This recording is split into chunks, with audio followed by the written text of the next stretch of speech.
gentlemen. Lovely being here with you. So I think I'll start with a question that's probably on the mind of everyone here. Wassim, what is the likelihood on a scale of 1 to 10 that if I ordered from Talabat, I'll find Cristiano Ronaldo on my door? Well, we did it once. So it was more of a prank in the UAE where we had a person dressed up like Cristiano Ronaldo to surprise our consumers. So there's no hope? So the likelihood is close to zero. Just a second, guys. I'm deleting the app. So, guys, quick commerce. It did come to a rise. It is essential. Actually, maybe that's the first question. How essential or not is it? Is it something that you have to teach? Is it a behavior that is natural to the consumers, or is it something that you had to teach or develop? Yeah. Speak up. Okay. Yeah. So I'll tell a bit of a story around this. So when we first launched Quick Commerce, we did a bit of a survey with consumers. You know, how important is it to get your products really fast, ultra fast, in 20 minutes? You'll be surprised that majority of them told us, you know, between 20 minutes or an hour, we're fine with an hour. But then we launched the service nevertheless. And when people got hooked to the experience and they really experienced, wow, I can actually get the product at my doorstep much faster than getting dressed and going and getting it, they became highly addictive to the service. And I think the learning out of this is sometimes consumers don't actually know what they want. They really need to experience that amazing wow factor of getting it delivered in 15 minutes. And then we notice that the habit kicks in, expectation goes high. So now if we don't deliver an order in 20 minutes, it's like we're doing a shitty job around it. So expectations shift very fast once consumers really try an amazing experience. And I think it's down to the business now on how reliably can you be and how can you sustainably deliver these orders in such a fast time. So that's very interesting, but I'll move to Yousry. Yousry, so is this not working? So this is potentially true, but do you feel that the price sensitivity for the Egyptian market is different? I mean, think of an average household. What's the usual, right? A household would have sort of the stay-at-home mom or a working mom go and do its a weekly shopping, and it's only using the 24/7 for the necessities. And that is for a very price-sensitive market. So how do you tackle that for a very specific market like Egypt? It's a very good and deep question. So let me break it down first into two parts.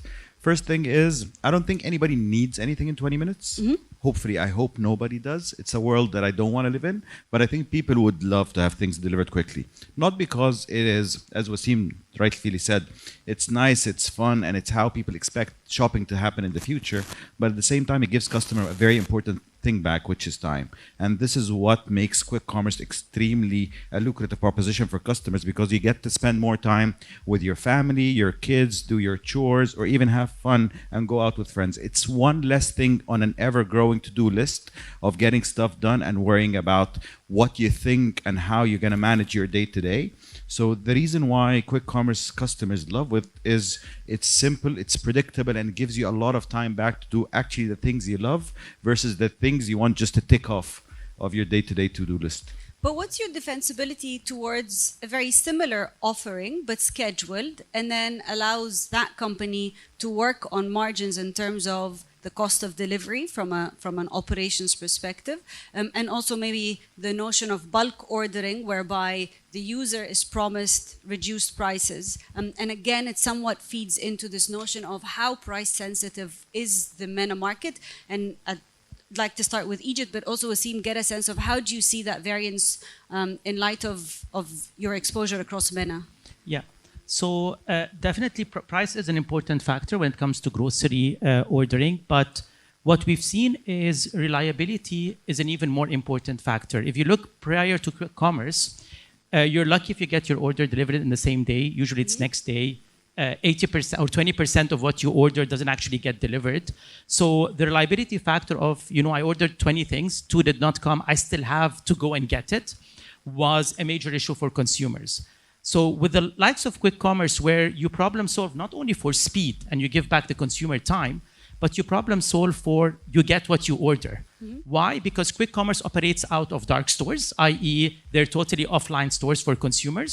Hence, you manage inventory, you know exactly what you have. So the fact that you are delivering that reliability, consumers are willing to pay the extra fee, be it in margins or in delivery fee. Definitely, quick commerce is not at the stage for, I would say, the low income to mid income group yet. It caters more for the mid, high to high income groups that want a service and want it fast and want it in a reliable manner. Now, as in any business, this will grow, scale will grow, and retail is a business of volume and business of scales. So as you scale, as you grow your business, you tend to be able to drive a bit more affordability because you have stronger negotiating power with the CPG companies. You've already established the infrastructure that supports that. What makes it interesting for Delivery Hero or Talabat is that we leverage a very strong infrastructure of our food platform. So we already have thousands of last mile delivery drivers on the road. They're already there. So it's not incremental cost, it's the flip of that. It's how are we utilizing existing cost via more efficiency, which makes us drive quick commerce a bit more affordable to consumers, but not to the extent of what you would get still in hypermarkets. And I think that would take time to evolve. So how do you compete against that with a company like Talabat that already had the logistics on the ground? I mean, I do know that you guys have already also now you're at break even. Okay, fight. You're already at break even, which is a huge milestone. But how do you compete against the establishments such as Talabat? To be extremely transparent, I don't believe in competition in very early stages. We were just having dinner yesterday and we were talking about there's less than 1% of grocery shopping happening online. So there's a lot of education happening. So currently what we're trying to do is collectively, all of the players in the market are building the habit, are turning all of the wheels on to get this supply chain to be even more efficient. So when the market is underserved, it's not really competition because you're paving the way and somebody else comes in. So it's not a game for the fastest or the earliest. It's a game who is more reliable and who does it consistently day in and day out. Competition happens when the market is overserved. When you're looking at a CPG company or a telco company, when there's more services offered or banks, you start to compete for attention. But in a very early stage, you focus more on reliability and building the right propositions and products for the right customer segment. At Rabbit, for example, we believe there are different personas for different customers. There's the customers that want things instantly, and this is why we have our instant delivery. We have customers that want things more scheduled, and this is why we have our scheduled delivery. And we have customers that want things on a near cheap free delivery, and this is where we have the much later scheduled delivery. So we have different products to suit different household needs, and it might be the same customer at different touch points of the day. So early on, lunch boxes and breakfast for kids, they want to have things instantly because they forgot their favorite juice. Somewhere midday, they want to plan a dinner, and they want to get their shopping early. Not very early, but they want to get it cheap. So are different needs for different customers, and this is what we try to continue to build our technology and continue to build our operations to scale and capture that kind of customer need. Very interesting. Yousry, sorry, I want to stick with that point just a little bit longer. So you mentioned how you're only scratching the surface because you're only at 1% in terms of conversion. However, that conversion comes at a price, right? And I had read somewhere that, for example, Adhere in Germany and France, almost 80% of their sales was based on discounted products, right? How pricey is that conversion, and do you think that's a sustainable something that you can build a business upon in terms of that, the cost for that education? Let me take you on a bit of a story. It's going to be a 1-minute answer. So let's start with the beginning. Our thesis is very simple. We believe that Gen Z and Gen Alpha, the generation that grew up to the age of YouTube and Netflix, want things more instantly, on demand. They are brought up to play things, click, and things appear. Whether it's music, thanks to Spotify and Agami, whether it's video, thanks to YouTube and Google, and all of the amazing people we've heard here. They want things more instantly, and at Rabbit, what you try to build is the infrastructure to enable instant retail to happen. So not only groceries, but everything that you physically can deliver in 20 minutes, we want to deliver it in 20 minutes. This is where things started. I think the second biggest thesis there is for this model to exist, it needs to be sustainable. So heavy discounting is definitely a tactic, but it cannot be a strategy. There's a time and place for this heavy spending. And when money is cheap, i.e. 2021, 2022, 2020, 2021, when money was cheap, it's much easier to borrow growth from the future and invest today, and thus grow at hugely discounted prices, because it was very easy for you to pave the way with investors' money. But there's a different time now where money is expensive and you need to dig in. Currently, we don't have that aggressive push in terms of discounting. We focus more on the reliability and the customer experience. And this is how we got to break even, because we fully believe that if you provide a service for customers that actually makes sense, that is priced at the right price, customers are going to pay for it. And this is how you continue to stay sustainable. So on our platform, we have an Uber Black, which is a 20 minutes delivery. We have an Uber X, which is a 60 minutes delivery. We have an Uber Pool, which is a 3 hours delivery. All of these things cater to different customers, and this is how we feel the business is sustainable. And then a second very most important thing is this business is geared more towards emerging markets versus developed markets. The disparity or the spread between the customer's spend on a basket and the cost per hour on labor, this huge disparity makes a lot of sense. So if you take Adhere, for example, in Germany, you're looking at a basket size of around 20 euros per order and an average labor hour cost of around 10 euros. So a lot of the money you're making, excluding margins, just pure revenue, goes just to make sure that the labor force gets paid. And the only way for this model to break even in European and developed markets is you're going to hear a lot of automation, robotics, self-driving. They want to remove the labor element of it for the unit economics to make sense. In our region, we have a lot of workforce. There is a lot of disparity between people buying and people selling. And this spread makes the business more sustainable, even at low scale. It even becomes more lucrative at high scale. So, very long answer. Hopefully it was enough. No, it was a really good answer. So gents, I mean, you come from two very perspectives in terms of running your respective businesses. I mean, ultimately, Talabat is part of a much bigger operational entity, Delivery Hero, and so probably for you, ultimately, it's about profitability. Your focus, I would like to presume anyhow, that it's all about the margins. And then, whereas, I mean, Yousry, you focused less on margins earlier. Now it's margins, but I'm sure initially in your history, it was all about top line growth, right? But where do you see generally Q-commerce, quick commerce going? What is the future of it? What's the ultimate goal for both of you? For us, I think how the journey started is a bit different between Talabat and probably Rabbit. Talabat is already, we operate in 9 countries now. We already have a very strong predominant position when it comes to food. So the question was, what's next? And how do we actually increase our CLTV? How do we actually increase adoption? We're not into the notion of a super app or an ultra app. We're more into the notion of what actually supports our core. Food, hence the groceries aspect came. We tried to launch groceries with a marketplace model, which we still have, but due to the problems we mentioned, reliability, speed, never kicked off. Hence, where quick commerce, we first launched it, I think, 2017. And we're beginning to see a big consumer shift towards where quick commerce would be in the future. And I can tell you a bit of a trend for customers on the Talabat platform. When customers started, it's usually for the impulse buying. You're cooking something, you went out of stock of a product, I need it fast. It gets consumers hooked into it. But over time, we get customers telling us 2 things. One, they've changed their consumer habits into a conventional shopping where you go, you fill your trolley with a €150 basket, you come home, to more of a just-in-time model. I know I can get it in 20 minutes. I know it's reliable. I don't need to stock up my fridge anymore.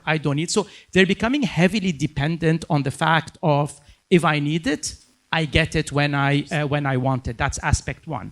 Aspect 2, consumers are also becoming, which was a surprise for us, is the rise of green commerce, which is a terminology you're going to start to listen to, you're going to hear soon a lot, which is basically customers are conscious about how they're impacting the environment. Hence, with quick commerce, they don't stock a lot, they don't throw a lot, expiries are low, they don't have to drive, we deliver in bikes, lower carbon footprint. So there's also the aspect people are ordering from quick commerce to support the green commerce option. The third learning, which was a surprise for us, is, although as you mentioned, quick commerce is not cheap for consumers, but we had customers telling us in our surveys, we order from quick commerce because it's more affordable. We were like, what? I mean, we're doing a very good job in perception then. So lots of focus groups. What it ended up is that When you actually go to a retailer, physical brick and mortar to shop, you have a list of 20 items, you end up with 50 items in your basket because retailers are so smart on how to get, that additional item into your basket. In quick commerce, it's still very, you order exactly what you want. So yes, the price of an item is more expensive, but your overall monthly shopping now as a value is actually less. So consumers now look at quick commerce not only on speed and reliability, but more on it can generate a bit of saving compared to brick and mortar. Definitely it's something we want to exploit. How can we get that more additional item into your basket? But for now, I think consumers are smart and they're able to adapt to how things are moving. I was just about so I just wanted to, because I had the question for both, so I'll give Yousry the chance to have his answer on what next. What is the ultimate game for you, and what is the ultimate game for quick commerce? Like, where do you see this going beyond supermarket? We've never been a supermarket company. From the day we started, what we wanted to build is an infrastructure to enable quick delivery for all ready packaged products. So for me, it doesn't make any sense when you buy a burger, it gets delivered in 20 minutes. But at the same time, when you break your phone and you want to buy an iPhone, it's next day delivery. The supply chain is reversed. Things that need to be cooked need more time. Things that are prepackaged should be delivered instantly. And this is what we started the business on. From day one, we wanted to include more products that are customers need. So during Christmas, we sold Christmas trees. During summer, we sold barbecue sets. During Secret Santa is off the roof with us currently. So we try to enable more and more deliveries of what customers really need, and we monitor a lot what customers are searching on the app. So we just launched pajamas. We launched a lot of crazy things that customers really want delivered instantly, and this has been our thesis from the start, and this is where we continue to become even more operationally sound, build a better tech backbone, and enable customers to buy the things they need just in time. Super. So I'll open up for questions. Oh wow, quite a few.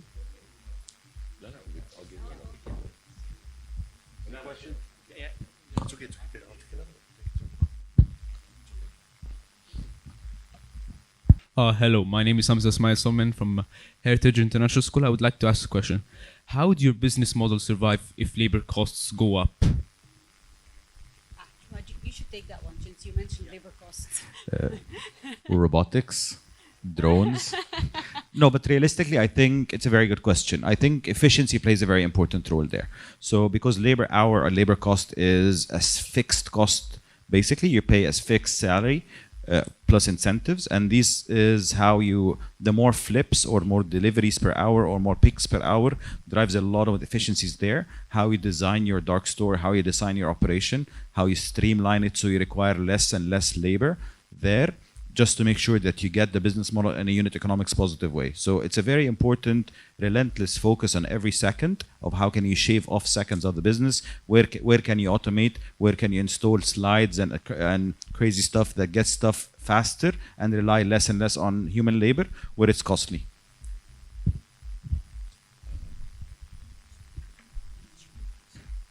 Hi, my name is Kenzie. I'm also from Heritage International School, and I have two questions. Has the size of Egypt proposed any issues in delivering products in the span of 20 minutes, as you mentioned before? And as Talabat started in the UAE, branching your business into Egypt, what problems have you faced that you didn't face in the UAE? Okay, good question. So basically, I think the quick commerce is really based around neighborhood stores. So, and this applies to every single country we go into, which is a study on where do you expect your consumers to be and opening stores within these neighborhoods. So that's how you actually target the delivery 20 minutes. Because if you look at picking time, it's usually in the seconds or a minute. The bulk of the time that takes to hit the 20 minutes, actually your driving distance, which is when does the driver pick an order and when does he deliver the order. So I think the location of the stores we open is very pivotal to delivering in 20 minutes. Now, the challenges between operating in a market like the UAE versus Egypt, I think is the maturity of the supply chain was our biggest challenge.